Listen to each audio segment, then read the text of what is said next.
Le magicien et la dette.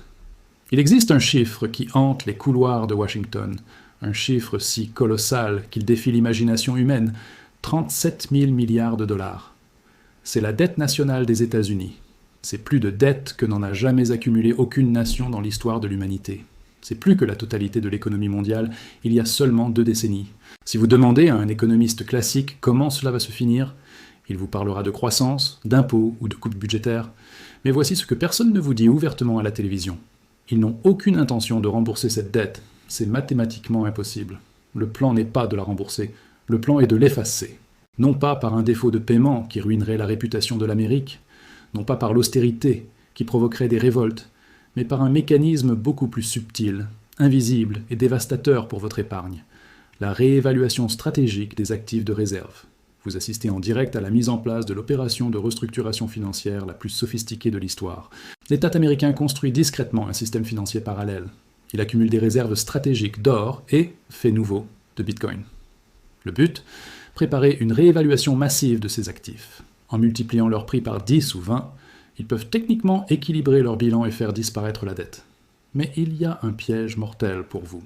Lorsque le gouvernement décide que l'or et le bitcoin valent soudainement 10 fois plus cher, cela signifie mathématiquement que le dollar dans votre poche vaut 10 fois moins. C'est un transfert de richesse massif, une spoliation légale, silencieuse et totale. Dans ce documentaire, nous allons déconstruire ce mécanisme, nous allons voir comment Roosevelt a utilisé exactement la même technique en 1933. Nous allons analyser les décrets présidentiels de 2025 sur les réserves stratégiques, et nous allons vous donner le calendrier exact de ce grand reset monétaire. Chapitre 1. L'impossible équation. Pourquoi la dette est éternelle. Pour comprendre la solution radicale qu'il prépare, il faut d'abord accepter la gravité du problème. La dette publique américaine a atteint 132% du PIB. C'est un niveau que l'on ne voit qu'en temps de guerre totale, comme lors de la Seconde Guerre mondiale, sauf que nous sommes en temps de paix. Le véritable cauchemar n'est pas le montant de la dette, mais les intérêts. Avec des taux d'intérêt qui ne sont plus à zéro, le service de la dette, les intérêts payés chaque année, atteint 1200 milliards de dollars par an. Pour mettre ce chiffre en perspective, c'est plus que le budget total de la défense américaine, c'est plus que le budget de l'assurance maladie, Medicare. Si les taux restent à 5% d'ici 2027, les seuls intérêts consommeront 30% à 40% de toutes les recettes fiscales du pays. Il n'y a que 3 sorties possibles à cette situation dans l'histoire économique. L'austérité, augmenter massivement les impôts et couper les services sociaux. Politiquement suicidaire. Aucun gouvernement ne sera réélu avec ce programme. Le défaut, dire « nous ne paierons pas ». Géopolitiquement impossible. Cela détruirait le statut de superpuissance des USA et ferait s'effondrer le système bancaire mondial. L'inflation, dévaluation, rembourser la dette avec une monnaie qui ne vaut plus rien. C'est la seule option viable. Mais comment créer de l'inflation sans provoquer de panique immédiate ? Comment dévaluer le dollar tout en ayant l'air de le sauver ? C'est là qu'intervient la magie de la réévaluation des actifs. C'est une technique comptable qui permet de nettoyer le bilan sans jamais prononcer le mot « faillite ». Chapitre 2. L'archétype historique. Le vol de l'or de 1933. Pour comprendre l'avenir, nous devons disséquer le passé avec une précision chirurgicale. Ce que l'administration américaine prépare pour la fin de cette décennie n'est pas une invention nouvelle. C'est la réplique exacte, modernisée et numérisée, d'un plan qui a déjà été exécuté il y a près d'1 siècle. Ce n'est pas une théorie du complot obscur née sur des forums internet, c'est un fait historique, documenté dans les archives du Congrès et du Trésor américain. Remontons le temps. Nous sommes en 1933. L'Amérique est à genoux. La Grande Dépression a ravagé le tissu industriel. Mais le véritable problème qui empêche le président Franklin D. Roosevelt de dormir n'est pas seulement le chômage. C'est la dette. Le pays est encore lourdement endetté suite aux dépenses massives de la Première Guerre mondiale. Pire encore, cette dette est libellée en dollars, qui sont, à l'époque, convertibles en or à un taux fixe. Le prix officiel de l'or est gravé dans le marbre depuis le 19e siècle. 20,67 $ l'once. C'est ce qu'on appelle l'étalon or. Chaque dollar en circulation est une promesse de remboursement en or physique. Le problème mathématique de Roosevelt est simple et insoluble. Il n'y a pas assez d'or dans les coffres pour couvrir les dettes et relancer l'économie par la dépense publique. Le carcan de l'or à 20 $ l'empêche d'imprimer l'argent nécessaire. Il a 2 choix. Faire défaut sur la dette américaine, ce qui détruirait la réputation du pays pour un siècle, ou trouver un moyen de changer les règles du jeu. Il choisit de changer les règles. Le 5 avril 1933, dans un climat d'urgence nationale, Roosevelt signe l'un des documents les plus controversés de l'histoire américaine, l'ordre exécutif 601-2. Sous prétexte de lutter contre la thésaurisation, ce décret rend illégale la possession d'or monétaire par tout citoyen américain. Imaginez la scène, le gouvernement de la Terre de la Liberté ordonne à ses citoyens d'ouvrir leur coffre-fort. L'ordre est clair, rapportez votre or, vos pièces, vos certificats à la réserve fédérale. En échange, le gouvernement leur donne des billets de banque papier au taux officiel. 20 plus 67 $ pour chaque once d'or remise. Les citoyens, patriotes, effrayés par des peines de prison allant jusqu'à 10 ans, ou simplement confiants dans leur gouvernement, s'exécutent. Des tonnes d'or affluent vers les coffres de l'État. Le transfert de propriété a lieu. L'or du peuple devient l'or de l'État. C'est alors que le piège se referme. C'est l'acte 2 du plan. Une fois que l'État détient la quasi-totalité de l'or physique du pays, Roosevelt passe à l'offensive comptable. Le 30 janvier 1934, le Congrès passe le Gold Reserve Act. Le lendemain, Roosevelt annonce par décret la revalorisation de l'or. Le nouveau prix officiel n'est plus de 20,67 $. Il est fixé arbitrairement à 35 $ l'once. Arrêtez-vous un instant pour analyser la mécanique de ce vol légalisé. L'État vous force à vendre votre actif réel à 20 $. Une fois qu'il possède cet actif, il décide par décret qu'il vaut désormais 35 $. D'un simple trait de plume comptable, le Trésor américain vient de réaliser un profit instantané de 69,33% sur l'intégralité du stock d'or national. Ce profit n'est pas théorique, le Trésor inscrit cette plus-value dans ses livres. En 1934, cela représentait environ 2,8 milliards de dollars de profit, une somme astronomique à l'époque, équivalente à une grande partie du budget fédéral. Que fait le gouvernement avec cet argent magique? Il l'utilise pour créer un fonds de stabilisation des changes et pour financer ses dettes. Le bilan de l'État est assaini. La dette, exprimée en valeur d'or, a fondu. Mais qu'en est-il du citoyen qui avait échangé son or? Il se retrouve avec des dollars papier de 20 $ qui ont perdu, du jour au lendemain, 40% de leur pouvoir d'achat international. Il a été remboursé en monnaie dévaluée, tandis que l'État a capturé toute la plus-value de l'actif réel. C'était une spoliation massive, un transfert de richesse des épargnants vers l'État débiteur. Et c'est exactement, au millimètre près, le plan qui est sur la table pour la fin de la décennie 2020. La seule différence? En 1933, l'actif était uniquement l'or. En 2025, le portefeuille de réserve est hybride. Il comprend l'or, l'ancien roi, et le bitcoin, le nouveau prétendant. Chapitre 3. Le nouveau cheval de Troie, la réserve stratégique bitcoin. Pendant plus d'une décennie, la narration officielle était claire. Le bitcoin est une bulle, un outil pour les criminels, une menace pour l'environnement. Puis, soudainement, en 2024 et 2025, le ton a changé radicalement à Washington. Ce n'est pas un changement d'avis philosophique, c'est un calcul de survie budgétaire. En janvier 2025, l'histoire s'accélère avec la signature d'un nouvel ordre exécutif visant à établir une réserve stratégique de Bitcoin. Pour vendre cela au public, on utilise des arguments géopolitiques et technologiques. Nous ne pouvons pas laisser la Chine dominer la finance numérique. Nous devons soutenir l'innovation américaine.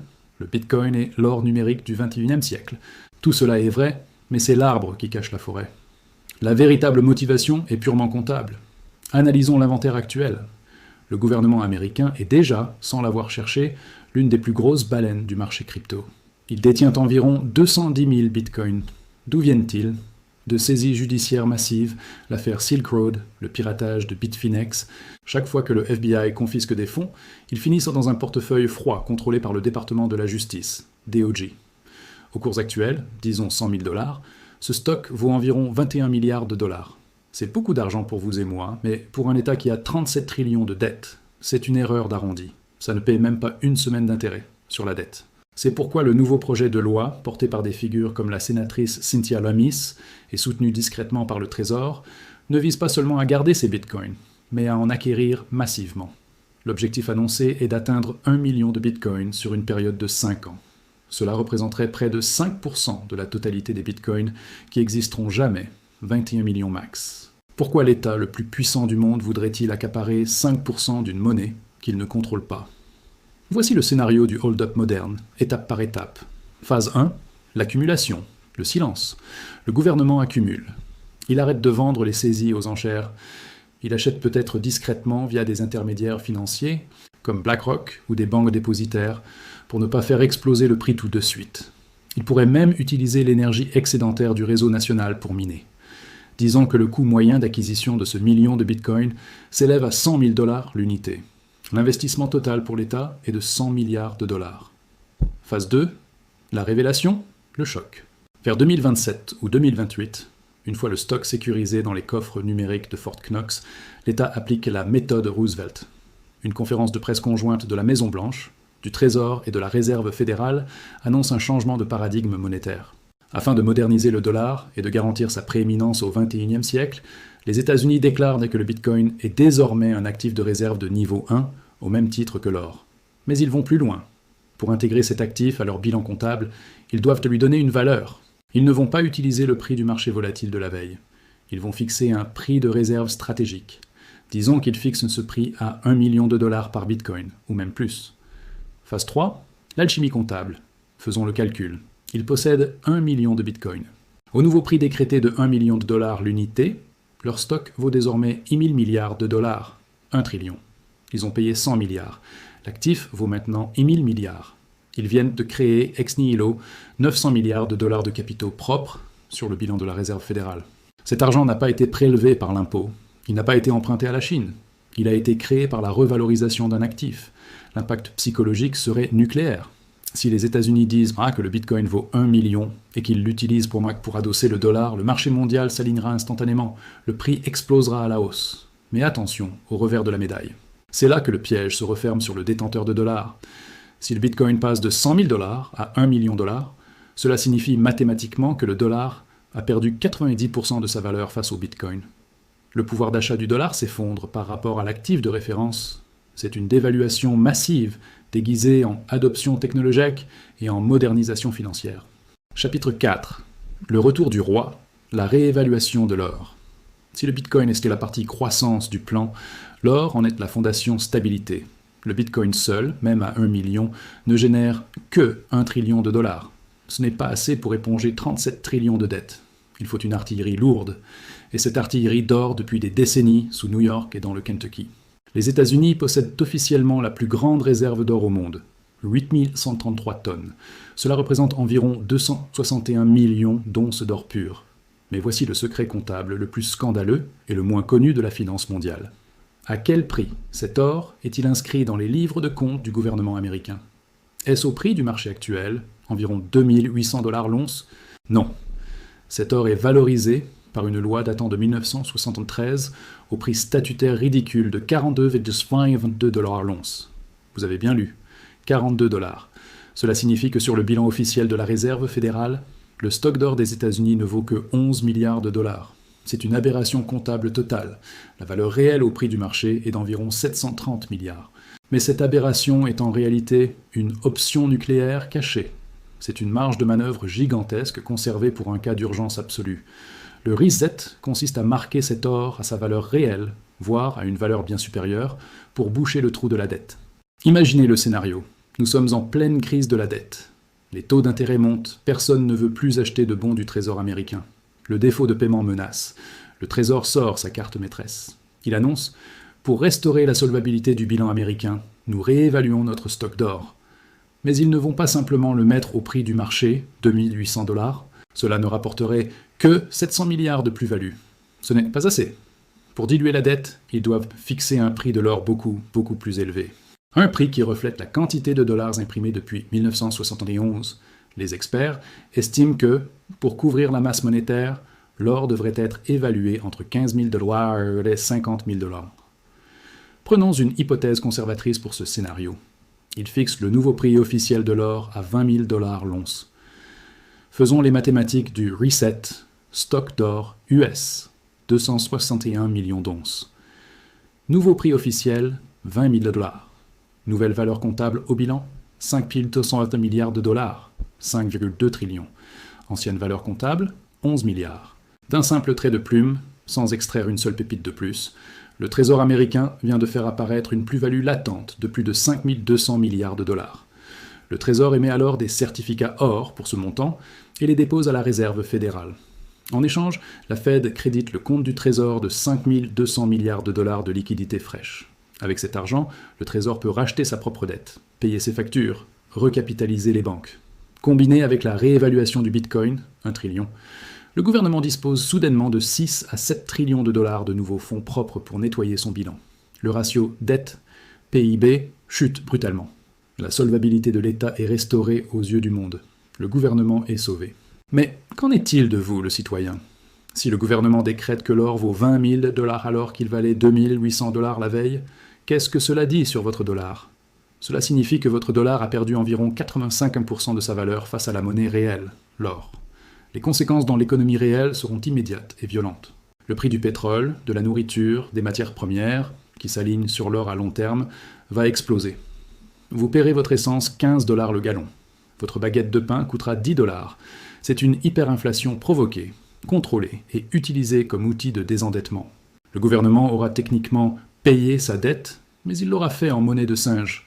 Votre compte épargne, votre assurance vie, votre salaire auront été sacrifiés sur l'autel de la survie de l'État. Chapitre 5. Le calendrier du recette, 2025-2028. Ce n'est pas de la science-fiction lointaine. Si vous regardez attentivement, les pièces se mettent déjà en place.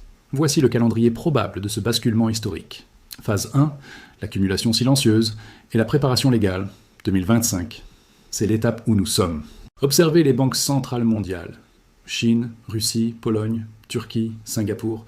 Elles achètent de l'or physique à un rythme jamais vu depuis les accords de Bretton Woods. Elles nettoient le marché. Pourquoi? Parce qu'elles anticipent la revalorisation. Aux États-Unis, c'est l'année de la mise en place du cadre légal pour le Bitcoin. Les décrets sont signés, les lois sont proposées au Congrès. Les politiciens commencent à normaliser l'idée que le Bitcoin est une ressource stratégique. L'objectif de cette phase est d'acquérir les actifs tant qu'ils sont encore bon marché, relativement au prix futur. Phase 2, la crise déclencheur, 2026. L'histoire montre qu'on ne change pas radicalement un système monétaire par temps calme. Il faut un prétexte, une urgence qui justifie des mesures exceptionnelles. Attendez-vous à une crise majeure vers 2026. Cela pourrait être une crise de la dette souveraine, une enchère de bons du Trésor qui échoue, un conflit géopolitique majeur qui bloque l'énergie, ou une crise bancaire systémique. Le gouvernement utilisera cette crise pour dire « la situation est désespérée, les outils classiques ne fonctionnent plus, nous devons prendre des mesures non conventionnelles pour sauver l'épargne des Américains ». La peur sera utilisée pour faire accepter le remède. Phase 3. Le grand reset, la réévaluation, 2027-2028, c'est le week-end du choc. Probablement annoncé un dimanche soir, quand les marchés sont fermés. Une annonce conjointe historique du secrétaire au Trésor et du président de la Réserve fédérale. Le communiqué pourrait ressembler à ceci. Afin de stabiliser le système financier mondial, les États-Unis annoncent qu'ils adossent désormais le dollar à un panier d'actifs stratégiques comprenant l'or et le bitcoin. Le nouveau prix de référence de l'or est fixé à 20 000 $. Le bitcoin est fixé à 1 million $. Les marchés seront probablement suspendus ou fermés, bank holiday, pour éviter la panique immédiate. À la réouverture, c'est un nouveau monde. Le dollar a perdu 50% à 70% de sa valeur faciale contre les actifs réels. Les prix s'ajustent violemment. La dette est mathématiquement diluée par l'afflux de nouvelles liquidités créées par la réévaluation. Phase 4, la stabilisation et le nouveau monde, 2029 et après. Après le choc initial et la vague inflationniste, un nouveau système monétaire émerge. Ceux qui détenaient exclusivement des dollars papier, comptes courants, livrets d'épargne, obligations, sont ruinés en termes de pouvoir d'achat. Ils ont toujours leurs dollars, mais ces dollars ne permettent plus de vivre comme avant. La classe moyenne est laminée. A l'inverse, ceux qui détenaient des actifs réels, or physique, bitcoin, immobilier de qualité, actions d'entreprises solides, ont vu la valeur nominale de leur patrimoine exploser, ce qui a préservé leur pouvoir d'achat réel. Le plus grand transfert de richesse de l'histoire est terminé. Les compteurs sont remis à zéro, au détriment des épargnants. Chapitre 6. Que faire? Votre plan de survie. Face à ce scénario, la réaction naturelle est la colère. C'est injuste, c'est du vol. Vous avez raison, c'est immoral. Mais l'indignation ne protégera pas votre famille. Seule l'action froide et rationnelle le fera. Le gouvernement joue selon ses propres règles, conçues pour sa survie, pas pour la vôtre. Vous devez adapter votre stratégie personnelle. Si vous restez passif, avec votre argent dormant sur un compte épargne ou investi dans des obligations d'État sûres, vous êtes la victime désignée de ce plan. Vous êtes la liquidité qu'ils vont boire. Voici les étapes concrètes et urgentes pour ne pas être du mauvais côté du transfert. Sortez de la dette publique, la zone de danger.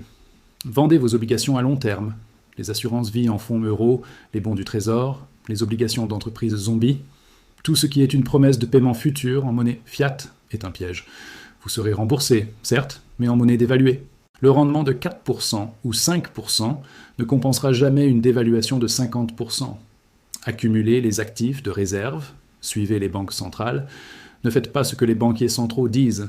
L'or est une relique barbare. Faites ce qu'ils font. Ils achètent de l'or, achetez de l'or physique, pièces, lingotins, que vous détenez en propre, hors du système bancaire si possible. C'est l'assurance ultime. Visez une allocation significative entre 10% et 20% de votre patrimoine liquide. C'est votre bouclier. Comprenez la symétrie du Bitcoin. Vous n'avez pas besoin d'être un fanatique de la technologie.